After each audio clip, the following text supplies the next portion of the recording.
हम चाहते हैं कि इस बार हम भी विकास का हिस्सा बने। अमृत काल में विकलांग लोग भी विकसित भारत का हिस्सा बने, एक कंट्रीब्यूट करें और एक कॉस्ट की तरह ना देखा जाए विकलांग व्यक्ति। खुद जो विकलांग व्यक्ति है वो अपनी बहुत कीमत समझे।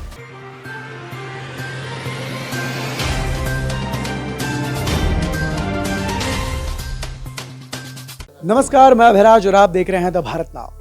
आज प्रेस क्लब में हम मौजूद हैं और यहाँ पर एक बहुत ही अच्छे कॉज के लिए यहाँ पर एक प्रेस कॉन्फ्रेंस रखी गई, जो कि अरमान अली जी की तरफ से रखी गई है। और जिस संस्था ने ये रखी है, आप देख सकते हैं कि यहाँ पर उसका नाम लिखा हुआ है NCPEDP, जो कि आपको बता दें कि विकलांगों के अधिकारों के लिए ये अक्सर मांग उठाते हैं। और इस बार ये एक ऐसी मांग लेकर आए हैं जो आने वाले चुनाव को लेकर इनका जो फोकस है, और इसके अंदर वो एक मैनिफेस्टो में उनके ऐड करवाना चाहते हैं कि विकलांगों के लिए भी, जो देश में जितने भी डिसेबल पीपल्स हैं, उनके लिए खास तौर पर कुछ अधिकार दिए जाए, कुछ ऐसी सुविधाएं लाई जाए ताकि जिससे उनके जीवन के अंदर जहां एक तरफ सुधार भी आए, तो साथ ही साथ उनके जो एक जीने का जो स्तर है उसके अंदर वृद्धि हो। तो अरमान अली जी से हम जुड़ते हैं, जो कि एग्जीक्यूटिव डायरेक्टर है संस्थान के, NGO संस्थान के एग्जीक्यूटिव डायरेक्टर है। इनसे जानते हैं कि मैनिफेस्टो को लेकर क्या क्या इनकी मांगे हैं और ये प्रेस कॉन्फ्रेंस किस पॉइंट ऑफ व्यू को लेकर रखी गई है। जी सर। प्रेस कॉन्फ्रेंस हमने आज इसलिए रखा था कि आज हमने जो घोषणा पत्र एक बनाया है विकलांग जन जितने हैं हमारे भारतवर्ष में, उनकी तरफ से NCPEDP और हमारा नेशनल डिसेबिलिटी नेटवर्क और हमारे जितने पार्टनर्स हैं और 10,000 से ज़्यादा लोग पूरे भारतवर्ष से और करीब 30 राज्यों से उन्होंने इस मुहिम में हिस्सा लिया। हमारे पास इन लोगों की फीडबैक आई, इनको हमने एनालिसिस किया, उसको देखा और 10 मांगे हम लेके आए हैं, जो कि हम सारे पॉलिटिकल पार्टीज को देंगे कि जिसपे आप डिसेबिलिटी को जब देखें तो इन सारी चीज़ों को अपने मांगो। क्योंकि इलेक्शंस आते हैं, वादे होते हैं, अब इलेक्शन जब सरकार बनती है तो फिर एक मेजोरिटेरियन पॉलिटिक्स है कि जो एबल्ड बॉडीड है, जो मतलब अपने आप को एबल्ड बॉडीड मानता है, जो चल फिर सकता है, देख सकता है, सुन सकता है, वो वोट देता है और उन्हीं का डेवलपमेंट होता है। हम चाहते हैं कि इस बार हम भी विकास का हिस्सा बने। अमृत काल में विकलांग लोग भी विकसित भारत का हिस्सा बने, एक कंट्रीब्यूट करें और एक कॉस्ट की तरह ना देखा जाए विकलांग व्यक्तियों को, और एक तरीके से एक बोझ की तरह जो नहीं देखा जाए। बिल्कुल। और मैं एक आपके माध्यम से और मीडिया के आज के प्रेस कॉन्फ्रेंस के माध्यम से ये भी कहना चाहता हूं कि खुद जो विकलांग व्यक्ति है वो अपनी वोट की कीमत समझे।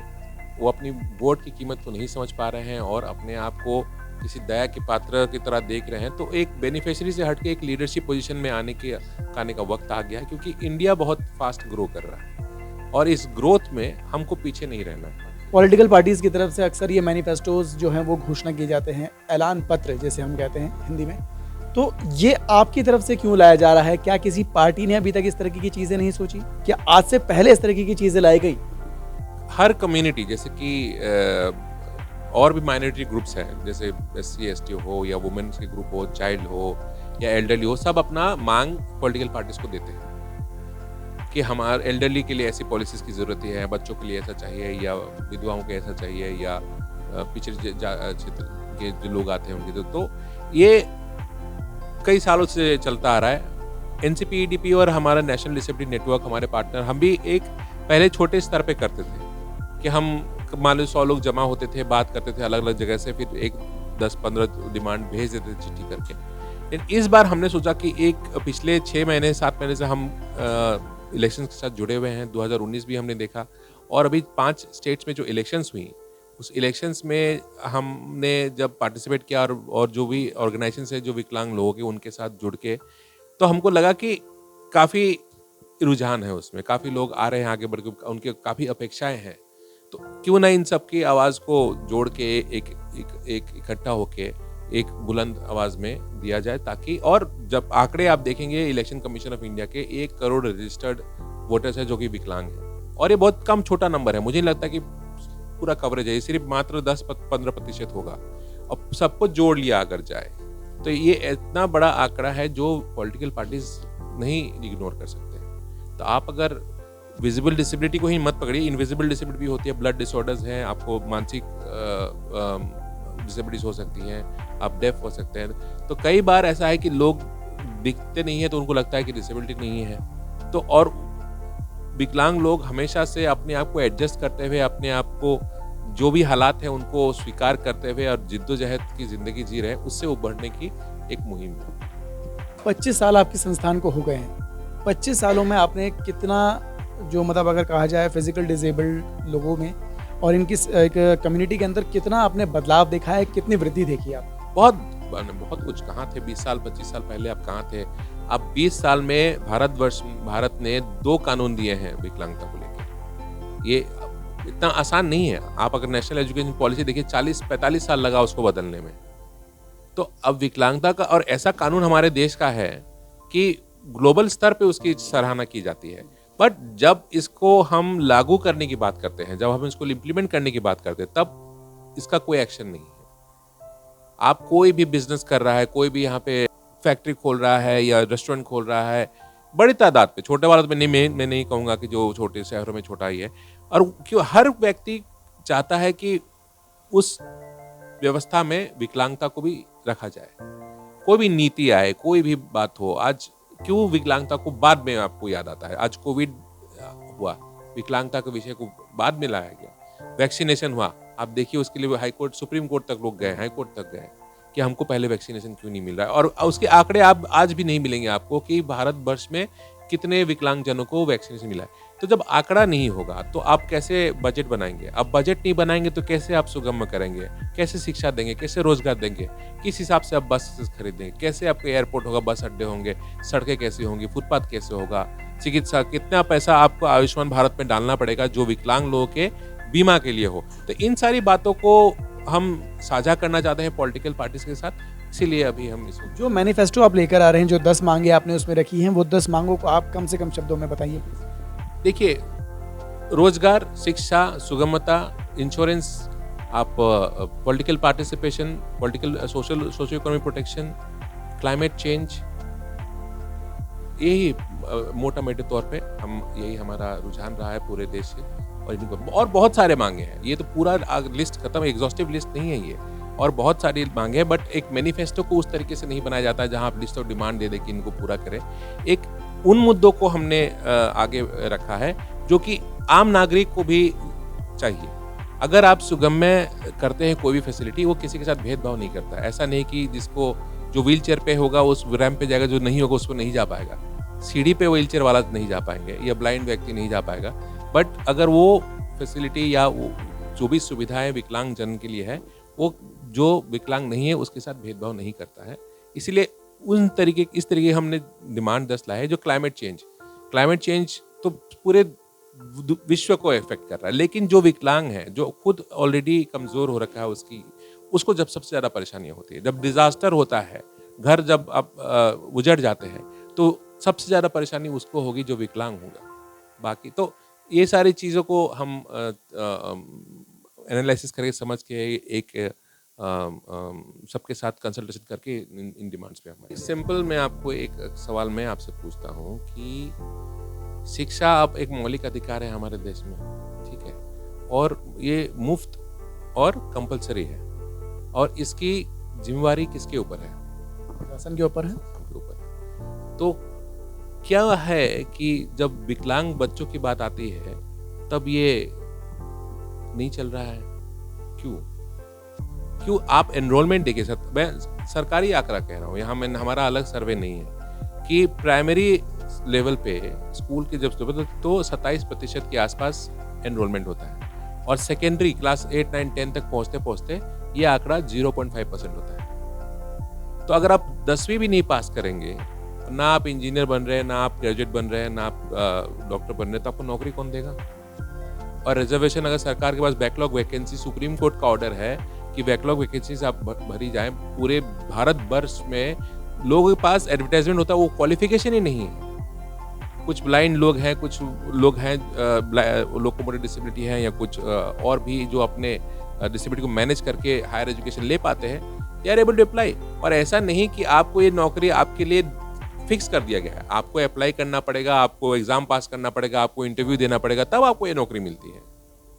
तो आप कहने के लिए तो रिजर्वेशन है, लेकिन रिजर्वेशन शिक्षा में है, रिजर्वेशन आपको रोजगार में है, लेकिन आप कैसे जाएंगे? आप अगर घर से बस में नहीं अगर चढ़ पाए हैं और स्कूल नहीं पहुंच पाए, और स्कूल में सिर्फ एक रैंप है और एक बाथरूम है, और आपको जो टीचर है वो अगर पढ़ाना ही नहीं जानता है आपको, तो आप क्या करेंगे वहाँ जाके उस रैंप का? तो आप एक एक स्टॉप गैप की तरह अगर डिसेबिलिटी को मतलब थोड़ा-थोड़ा करके ठीक नहीं होगा, मतलब एक ओवरहॉलिंग होनी पड़ेगी। क्या लगता है कितना वक्त लगेगा इसमें? क्योंकि जिस तरीके के विकास की आप मांग कर रहे हैं, तो इन इंसानों को भी वानर से अगर कहा जाए इंसान बनने में काफ़ी वक्त लग गया था, लेकिन इन चीज़ों की सुविधा हर एक जन तक पहुंचाने में आपको क्या लगता है कि कितना वक्त लगने वाला है? नहीं, शुरुआत की देर है। जिस रोज़ शुरुआत हो जाएगी, मुझे नहीं लगता है मतलब 2 दशक, 3 दशक में हम कामयाब हो जाएंगे। 2045 तक जब भारत 100 साल, तब तक हम बदल सकते हैं इस देश को, और विकसित और बहुत आगे जा सकता है। एक सवाल ये कि सबसे पहले हम बात करते हैं नज़रिया की, क्योंकि जहाँ जब भी हम एक डिसेबल्ड पर्सन को देखते हैं तो कहीं ना कहीं एक दया भावना आती है, लेकिन वो दया भावना उस डिसेबल्ड पर्सन को कहीं ना कहीं नागवार गुजरती है, क्योंकि कहीं ना कहीं वो भी फील करता है कि मुझे लोगों से अलग क्यों महसूस किया जा रहा है, या फिर क्यों मुझे स्पेशल ट्रीटमेंट दिया जा रहा है। इस तरीके के सवाल भी अक्सर उठते हैं। तो आप आम लोगों को क्या कहेंगे, क्या संदेश देना चाहेंगे कि वो अपना नज़रिया इन डिसेबल्ड लोगों को लेकर बदलें? देखिए, जब डिसेबल्ड लोगों की बात आती है ना, या तो किसी का दोस्त है, भाई है, या बेटा है, या बेटी है ना, या किसी का फादर है, मदर है, आपका नेबर है, या आपके साथ काम करता है, या आपके क्लास में मेट है, या आपका टीचर है ना, तो उसी तरह देखा जाए बस। आप उसकी विकलांगता को, वो एक जैसे हर एक व्यक्ति अलग है ना, वो विकलांगता भी एक अनेकता में, उसी इस डाइवर्सिटी में एक डाइवर्स है। तो उसकी जो ज़रूरतें हैं, जैसे मैं खुद व्हीलचेयर यूज़ करता हूँ, अगर आप व्हीलचेयर में यूज़ नहीं करते तो मेरे मूवमेंट नहीं हो पाएगा, तो मैं सिर्फ व्हीलचेयर यूज़ करता हूँ मूवमेंट के लिए, एक जगह से दूसरी जगह जाने के लिए, जहाँ पे ये सुविधा है।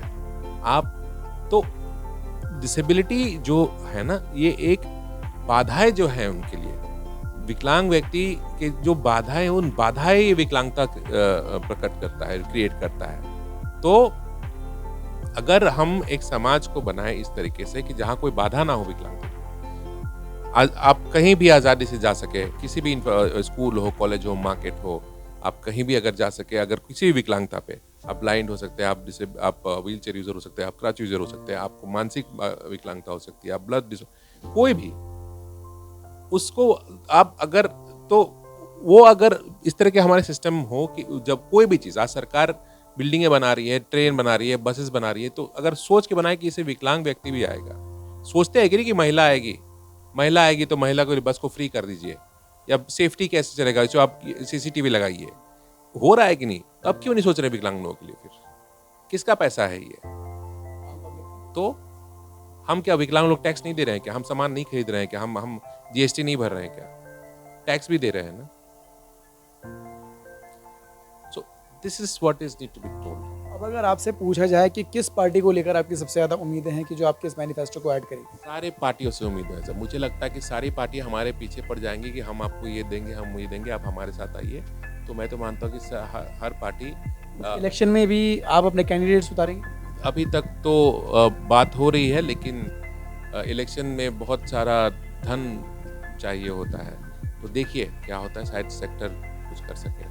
राज्यसभा की आपने बात की थी कि राज्यसभा में आप चाहेंगे कि आपका ही मतलब एक, क्योंकि अक्सर हम देखते हैं कि जैसे जो ST कोटे के होते हैं, SC कोटे के होते हैं, तो वहाँ पर उन्हीं के समाज के लोगों को बैठाया जाता है। तो क्या आप भी चाहेंगे कि, क्योंकि वो उन चीज़ों को बेहतर तरीके से समझते हैं, तो आप इन चीज़ों को लेकर क्या सोचते हैं? ये हमारा एक डिमांड भी है कि एक राज्यसभा नॉमिनेशन, प्रेसिडेंट नॉमिनेशन हो हमारे, डेफिनेटली बहुत ज़रूरी है।